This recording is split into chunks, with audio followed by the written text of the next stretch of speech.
Like Futurama and other shows before it, King of the Hill is back with a new revival. Season 14 is the first new release in 15 years, hoping to pull back in the audience that loves it so much. That said, with the contemporary time jump setting, King of the Hill feels like it is trying something new instead of just going for nostalgia. That is something that I was really excited about leading up to this. But execution matters more than premise alone, so we have to ask if this revival works. That's what this video is going to cover, the good, the bad, and the rest. Let's do this.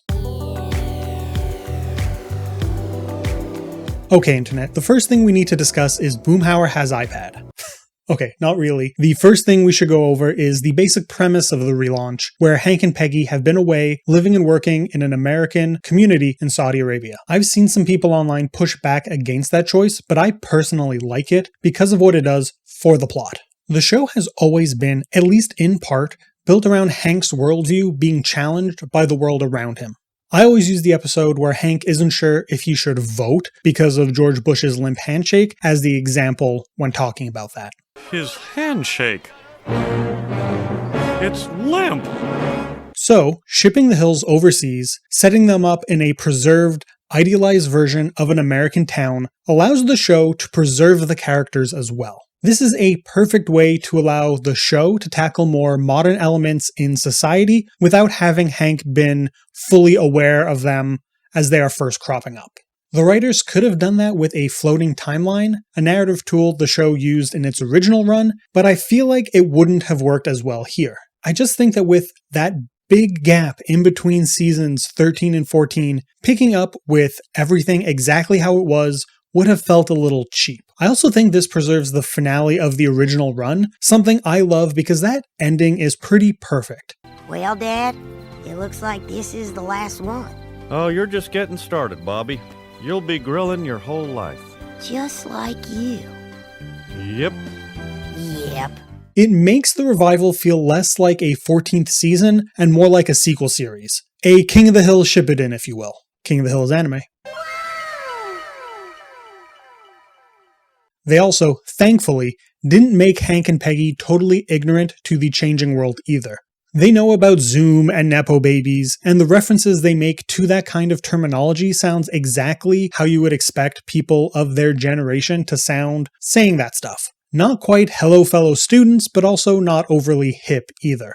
It just works. Okay, so I don't want to be making a lot of comparisons here, but you can't help but draw parallels to the latest seasons of Futurama, another animated show from the same era that was revived for Hulu. And while I am more of a fan of those new seasons than a lot of people, it does feel a little off in the tackling of some of the more current materials because it is supposed to be just picking up where things left off. I personally find the best parts of Hulu-rama to be when they push the characters forward, like Fry and Leela moving in together, or Amy and Kif's kids getting older and becoming characters in their own right. It just works better than a lot of the other stuff they were doing. Forward momentum, in my opinion, helps make these revivals feel like they are worth it. I also really liked how new King of the Hill handled Bobby. The restaurant ties nicely into the original finale, while also tying into his roots as an inspiring performer. I appreciate how cocky he is when he talks about food, both because he is a professional in the field and because he's 21, and at that age, we do tend to feel like we know everything and have to explain everything to everyone else.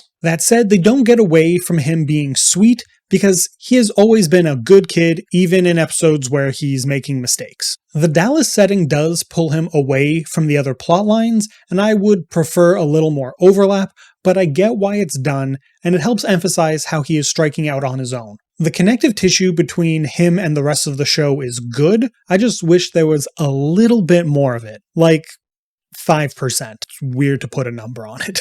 Peggy's characterization is more or less the same, and by that I mean perfect. She is such a wonderfully flawed person. Give her 50 episodes. She can't pronounce Saudi Arabia, despite having lived there for years, and enjoyed the way Bill talked about her when he was pretending she was his wife. Can you tell them that I was hired by the Heimlich Community College? No, the University of Texas. Say that I am a tenured humanities professor. No, a vice dean. No notes. So one of the major things with the new season is changes to the voice cast, so we should talk about that. The transition between Johnny Hardwick, who tragically passed during production, and Toby Huss as Dale is a little rough in episodes where they both have lines, but it could have been a lot worse. Toby is settling into his take on the character overall, and I think next season will probably be even smoother. I found a few of the Dale lines by both actors to feel a little off. Kind of like they missed the rhythm of the character, but I think that mostly comes down to the wordiness of the lines. It's a writing problem more than it is a voice actor problem.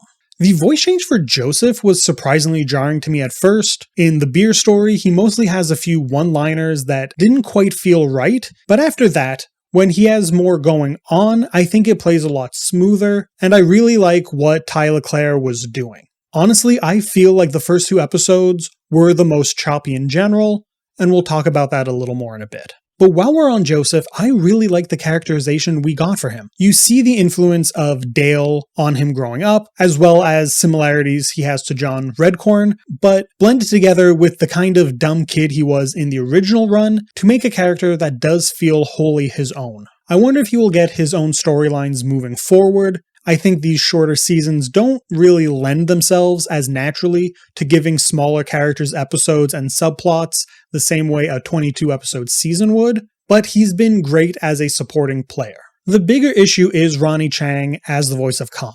He feels younger than the original run version in a way, and that's too bad because I think Ronnie is capturing the essence of the character well, but not the actual performance. Also, I won't be touching on the choice of recasting Khan with Ronnie and not a Laotian actor. I've seen people question the recast as half-assed. Yes, we're swapping out a white man for an Asian man, but not the right kind of Asian. Right kind. And members of the Asian community have been both for and against it, both in this episode in specific and in these kind of stories in general. And I don't really feel comfortable speaking on it as if I have any major insight or authority, but I just wanted to put it out there for people who are looking for that kind of stuff. All that said, I don't think there was enough Khan in the season. He doesn't show up until we find out about the lie of them secretly being divorced, and I feel like if they had put in a couple of scenes of him and Min that could have enforced them fronting a happy marriage, it would have just come off a bit better, you know? I also would have loved more of John Redcorn, not only because it is the last of Jonathan Joss in the role after his tragic murder, but because I also love John Redcorn as a character. He's had so many great stories over the years, and while I liked his supporting role in the season finale, I wish we could have had another big episode for him. I know it's been said that the show won't directly address why Luann and Lucky, 2 more characters whose actors have passed, in their cases before production began, are not in the series. Apparently there are going to be some passing references to the characters that seem to be in the 15th season they have already begun to work on, unless I missed some of them, because I didn't see anything in what we've gotten so far. Not having a single reference to them at all, especially Luann, feels off to me because she is so important to the original series and the Hill family as a whole. I don't want them to do some big, huge plotline for them, but I do feel we need at least a little something, you know? Okay, so let's talk about animation. I think the animation looked a lot better in episodes themselves than in the promos. There was still some jank to it here and there. I remember talking to my partner about it after we watched the first few episodes, just being like, because she's more into animation than I am, or at least understands the mechanics of it better. But she reminded me that King of the Hill was never a perfectly smooth show, so it isn't the worst. Do I wish it still moved like the show did back in the day? Sure. Sadly, animation is really made like they did back then anymore, and this version of the show has some great expressiveness in the close-ups when needed, so that's fine. I also really like all of the character models. Every aged up design works for me. They didn't go out of their way to drastically change everyone, but they didn't just age everyone's face and keep the rest exactly the same. You can see the thought put into every character and who was altered and why. Boomhauer and Dale, for example, don't have much updated outside of some age lines, while Nancy has a full overhaul, making sense that she would be changing more and more over time than they would be. Well thought out choices. But back to story and characters, I really enjoy the addition of Emilio as Bobby's right-hand man in the kitchen. They have a fun dynamic, and I'm glad they made a new character to work with Bobby at the restaurant. I feel like a lazier version of the show would have slotted Joseph there, having the restaurant story be Bobby's passion butting heads with his lazy friend. But I like that they didn't go that way, and I like that Bobby can get help from both Joseph and Emilio in his personal life, each in their own way at different times. On the other hand, I wish they had given more to the new adult character Brian. Keith David is voicing him, and it feels like kind of a waste. Showcasing how the group dynamic changed over the years with a new guy in Hank's place could have been a lot of fun, and the bits of Brian we get works, but it does feel a bit like we are wasting perfectly good ingredients. And I'm sure that is, at least partially, the show trying to give us the familiar characters we know and love, and I get that. I just think that we could have done more with the character and Keith David, who always delivers no matter what he's in. So I don't want to go too deep on every episode, but I will say I don't think there is a bad one. The first two are the most rough, but not in a way I think makes them bad. The first episode is reintroducing us to the show and catching us up on everything that has happened in the interim, while the second is essentially setting up what the new season will be, filling in some more gaps on how the characters have changed and just letting us see what the new status quo will be.